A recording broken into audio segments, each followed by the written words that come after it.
Born in the 1720s, Elizabeth Brownrigg was part of the working class, and she married a man called James Brownrigg when she was just a teenager.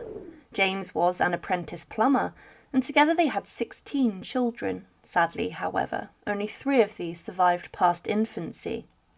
Elizabeth was a respected midwife, and together she and her husband and her children moved to Fetter Lane in London and made their residence on Flower de Luce Road. James's career as a plumber was going well, and the family was prospering. Elizabeth was renowned as a midwife, and as such the local parish of St Dunstans appointed her as the matron of sorts, or the overseer of the women and children. She was also given the custody of a few female domestic servants and female children from the London Foundling Hospital. This proved to be a fatal mistake, and Elizabeth was nothing short of abusive, cruel and sadistic. The hospital was founded in 1739, and for a while there was a question as to what the station of the Foundlings Hospital's young charges should be. Were the children getting overeducated, or should they learn in the form of a vocational education and be trained as apprentices? This was thought to give them a stable future as domestic servants. Apprenticeships was the decided way forward, and in 1759 the hospital began to welcome older children and teenagers and then put them onto a sort of training as an apprentice. This was shortly before Elizabeth Brownrigg took matters into her own hands and turned into an abuser who forced slave labour upon the children who were helpless to her, and it seems that she wasn't the only one. There are contemporary accounts that indicate this, and it also shows that after the events that unfolded, the hospital then put in place safeguards to protect the children and the other apprentices, and after the instituted oversight was put into action, the reports of cases of abuse massively dropped. Now, in terms of the specifics of Elizabeth's behaviour, there is little information available. However, she proved to be unfit for the role of caring for the foundling domestic servants, and soon she engaged in severe, horrific physical abuse. The abuse wholly often involved the young charges being stripped naked, and then being chained to pipes or wooden beams, and then being whipped severely with either flexible rods, bullwhips, or other implements. This was a punishment for any, even the slightest, infringement of her rules. Now, the hospital was made aware of her actions when a young Mary Jones, an earlier charge of Elizabeth, ran away. She sought sanctuary at the hospital and had a medical examination. The hospital, however, only asked that James Brownrigg kept his wife and her tendencies in check.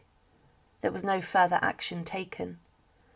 Elizabeth took no regard to the warning and went on to abuse 2 further domestic servants severely, Mary Mitchell and Mary Clifford.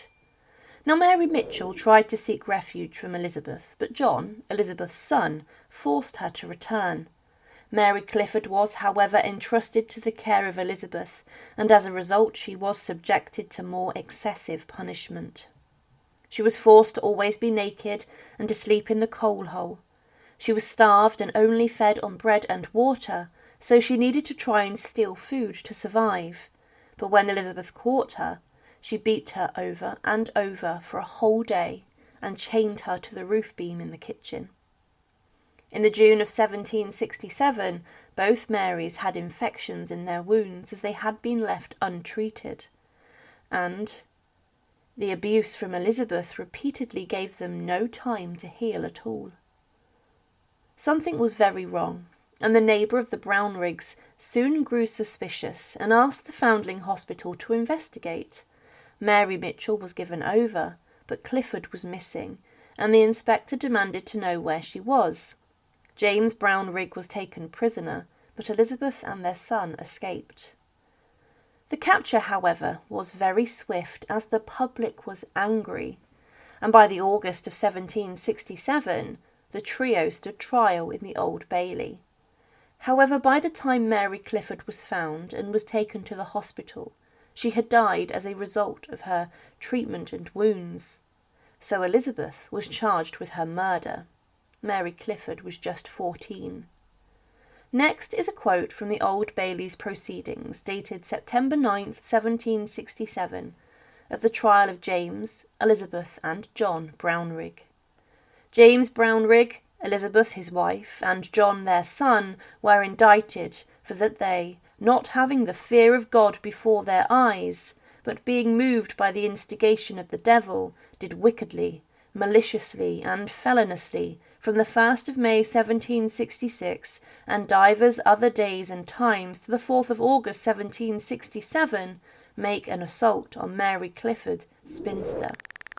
That the said Elizabeth, her the said Mary, wilfully, and of malice, aforethought, did make an assault, with divers large whips, canes, sticks, and staves, and did strike, beat, and whip, over the naked head, shoulders, back, and other parts of her naked body, in a cruel and inhumane manner, giving to her divers large wounds, swellings, and bruises, and with divers large hampen cords and iron chains round the neck of the said Mary, did bind and fasten, giving her thereby a large and violent swelling on the neck of her the said Mary, and in a certain place under the stairs leading into the cellar, in the dwelling house of the said James, did fasten and imprison, by means of which striking, whipping, binding, fastening, confining, and imprisoning her, the said Mary, she did pine and languish till the 9th of August, when the said Mary did die. And the said James and John, his son of malice, aforethought, were present, abetting, comforting, and maintaining her, the said Elizabeth, the said Mary, to kill and murder.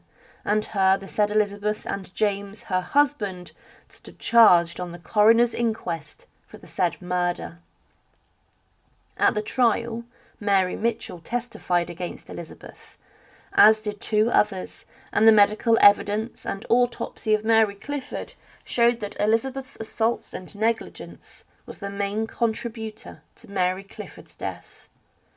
The Murder Act of 1751 stated the following: for better preventing the horrid crimes of murder, that some further terror and peculiar mark of infamy be added to the punishment, in no case whatsoever shall the body of any murderer be suffered to be buried, by mandating either public dissection or hanging in chains of the cadaver. So for her crimes, Elizabeth was sentenced to hang at Tyburn, and her corpse was to be publicly dissected. Whilst awaiting execution, she expressed remorse and prayed for salvation. Crowds condemned her on the way to her execution, spitting and shouting at her. On her way to the place of execution, the people expressed their abhorrence of her crime in terms which, though not proper for the occasion, testified their astonishment that such a wretch could have existed. They even prayed for her damnation instead of her salvation. They doubted not but that the devil would fetch her, and hoped that she would go to hell. Such were the sentiments of the mob. The crimes of Elizabeth Brownrigg made a denting impression on both Georgian and Victorian history, because they were that horrific. Now Elizabeth was 47 when she stood in a cart awaiting her date with the noose. She had made the whole of London rife with anger and disgust, that the crowd who met her on the day had her petrified. Elizabeth was that scared that she needed to be held down firmly. The gallows that took her life was operated by a system of pulleys and horses. The noose was tied around Elizabeth's neck, and then the horse was tapped to move forwards, pulling Elizabeth up. Here she choked and suffocated before dying. When Elizabeth was dead, the crowd cheered, and her body was then taken to Surgeons' Hall, and it was within Surgeons' Hall that Elizabeth was to be publicly dissected. Tickets of admission to see such a thing were like gold dust. But the dissection of Elizabeth was pitiful. You see, she was skin and bone to begin with, so there was very little flesh to part from her bones. It was reportedly a shocking, thrilling, repugnant, blood-staining, enticing experience, and medical students were determined not to miss the transformation of body to skeleton. And Silas Neville, knew that to procure such tickets he should mingle in nearby Child's Coffee House, located in St. Paul's Churchyard and close to both the Old Bailey and Surgeons' Hall, and thereby procure some tickets from those associated with this medical performance to take place in the theatre of Surgeons' Hall. He even started a diary in that very year of 1767, for as Harun observes, he was determined to follow the anatomical entertainments in the capital.